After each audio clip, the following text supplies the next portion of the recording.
Hi guys, Tactical Redneck. Nicole Sauce. Hi. Hello. So, It's ironic that you're the military guy and you say this, and I'm like the peace Nick and I say that, and we're friends. yeah, I mean, I throw this one a lot too. What's that one mean?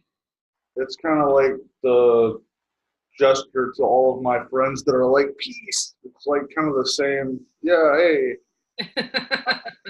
Peace with a thumb. yeah, sure. But anyway, we're here today to talk about principle number one. Principle number one. Remind me what the whole principle thing's about, though, first. So my 11 principles were something that I wrote, and then you contributed. I think we're in the hours plural range on tweaking things, changing things, coming up with basically just good principles to live your life by. Yeah, you're more precise with language than I am, so it took longer. Yeah, it's the OCD, I guess. Must be. Okay, so Yeah, we're going to talk about principle number one. What is it? I have to shift screens because I'm going to read this exactly. Because he's precise with language. Yes. So you're an individual, act like it. Don't model your life or anything you do off of somebody that's not you. Imitation and chasing the Joneses always leads to misery and failure.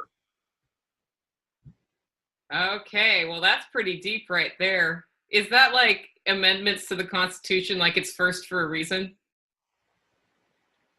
I kind of think so. I mean, it definitely was the first one that came to mind. Okay, and what made you decide this was a core principle to developing a happy life?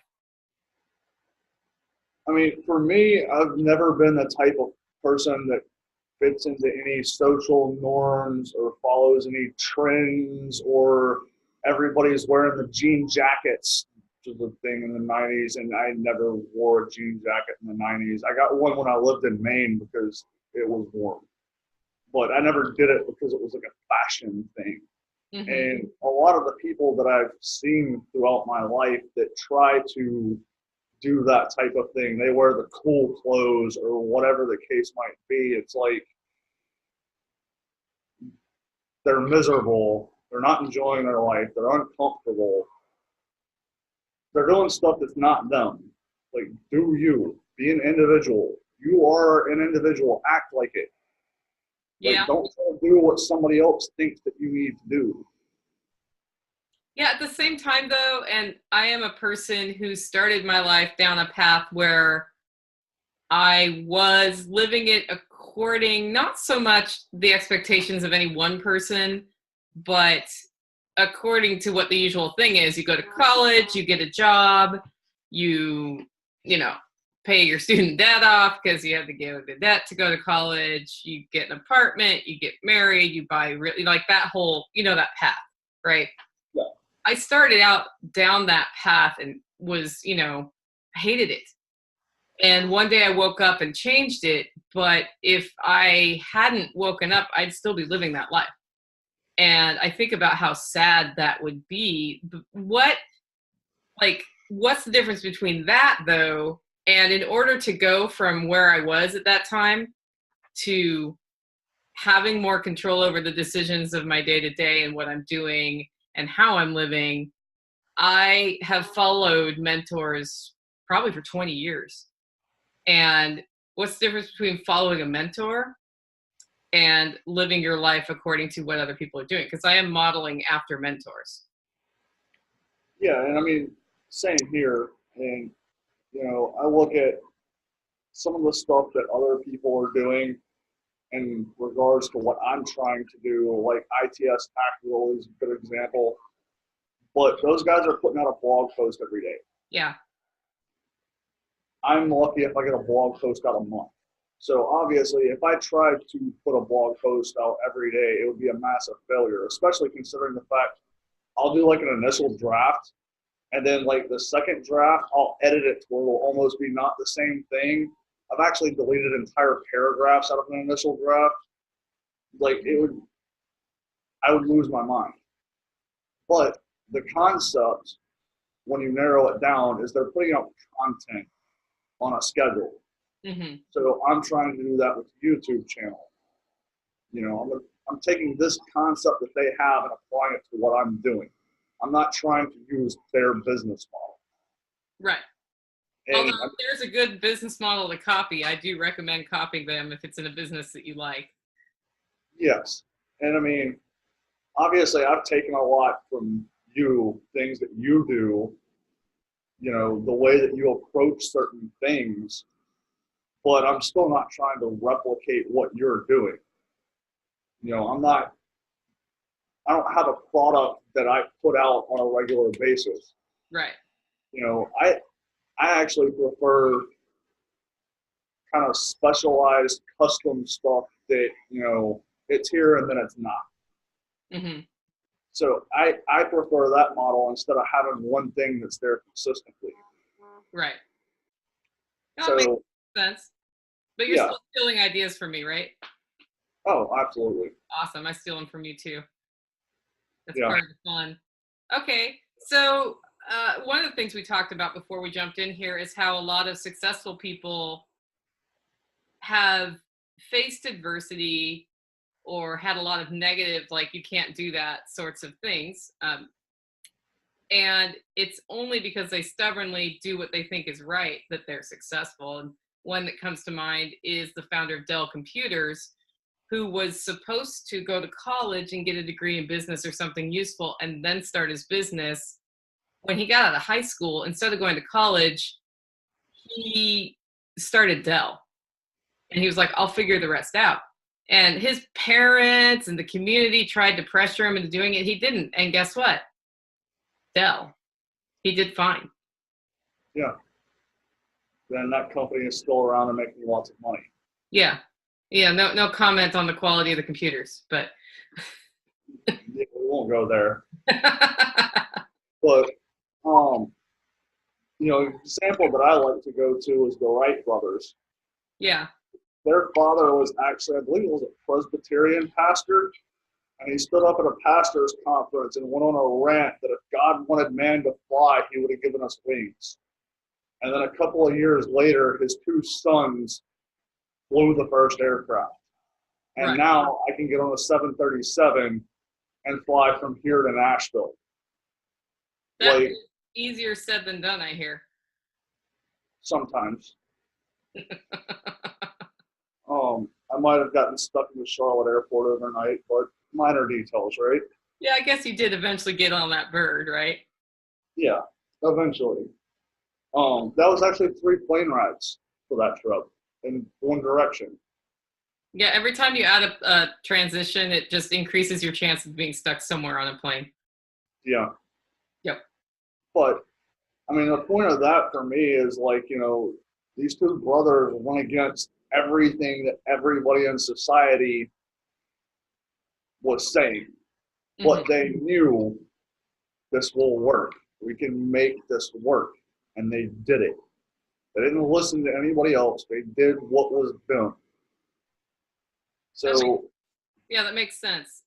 Can you think of anybody in your life who you're fairly close to who is not living their life on their terms that you kind of wish was? On various different levels, yeah. Mm-hmm.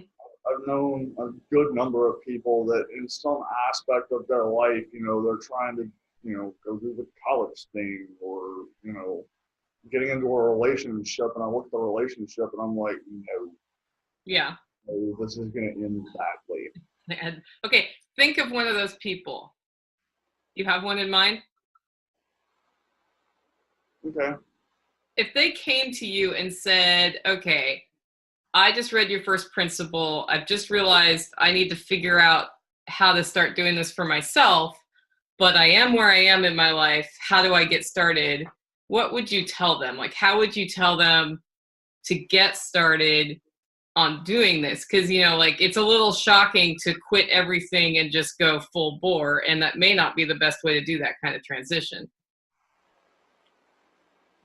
Yeah, well, I mean, the in particular person that I'm thinking of right now is somebody who already has a bachelor's degree. They just started working towards a master's degree. They want to do something with numbers, so some type of math, something or another, and they don't need to be getting a master's degree. Mm-hmm. They're doing it just because that's the thing you're supposed to do. And if I was them, I would start looking for jobs. Mm-hmm. Like, and why would you do that? because most of the companies nowadays, that even if they say that they require a degree, which a bachelor's degree isn't free, but even if they say that, I think it's only like 25% of them actually hold to it.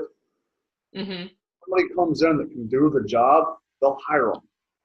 So there's a pretty good chance that person can go out right now and get a job doing what they want to do and start making money, as opposed to racking up more student loan debt and spending another couple of years sitting in a classroom as opposed to doing what they actually want to do. Because what they want to do is not sit in a classroom. They just think they need a piece of paper at the end of it. Yeah. Well, and the recent generation that's hitting college has been taught that, like, when I go to speak sometimes about a topic I'll know a lot about, I may or may not have certification or degree in it. I've just taught myself, right? Like, if you learn to teach yourself things, you can, and there's like a wealth of information available through the internet. It's really fantastic. You don't have to go to the library anymore. And they'll challenge my credentials, because I don't have a degree in whatever, raising chickens. Like, why do I need a degree in raising chickens? I've been raising them for 12 years. Yeah, exactly. And it's just their program to challenge anybody who doesn't have a degree. It's and it's setting up an elitist society that doesn't really help any of us. Yeah, exactly. Not that I hate degrees. I have one or two hanging around, but, yeah. I'm not sure I'm using them. Yeah, well, I mean, society says you need a degree, so you got a degree. Sometimes it doesn't even matter what that is, but that's why I say, if you want to do ducks, go do ducks. Like, you don't need a degree to do that.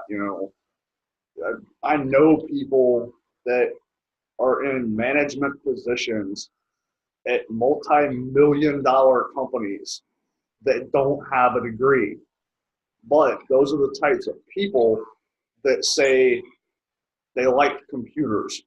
So they went out and they played with computers and they learned on their own because they liked it, and then wound up falling into a job because they have that knowledge. Right. And they definitely, I mean, I have one in particular person, actually two in particular people in mind right now, that is the route that they went. Mm-hmm. They were doing their own thing and just happened to land jobs and now are in management positions because they did what they wanted to do, not what society told them they needed to do.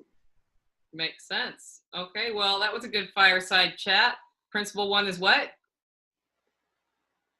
You're an individual. Act like it. In typical tactical redneck language, very direct. Awesome. All right. Till next time. Bye. Peace out.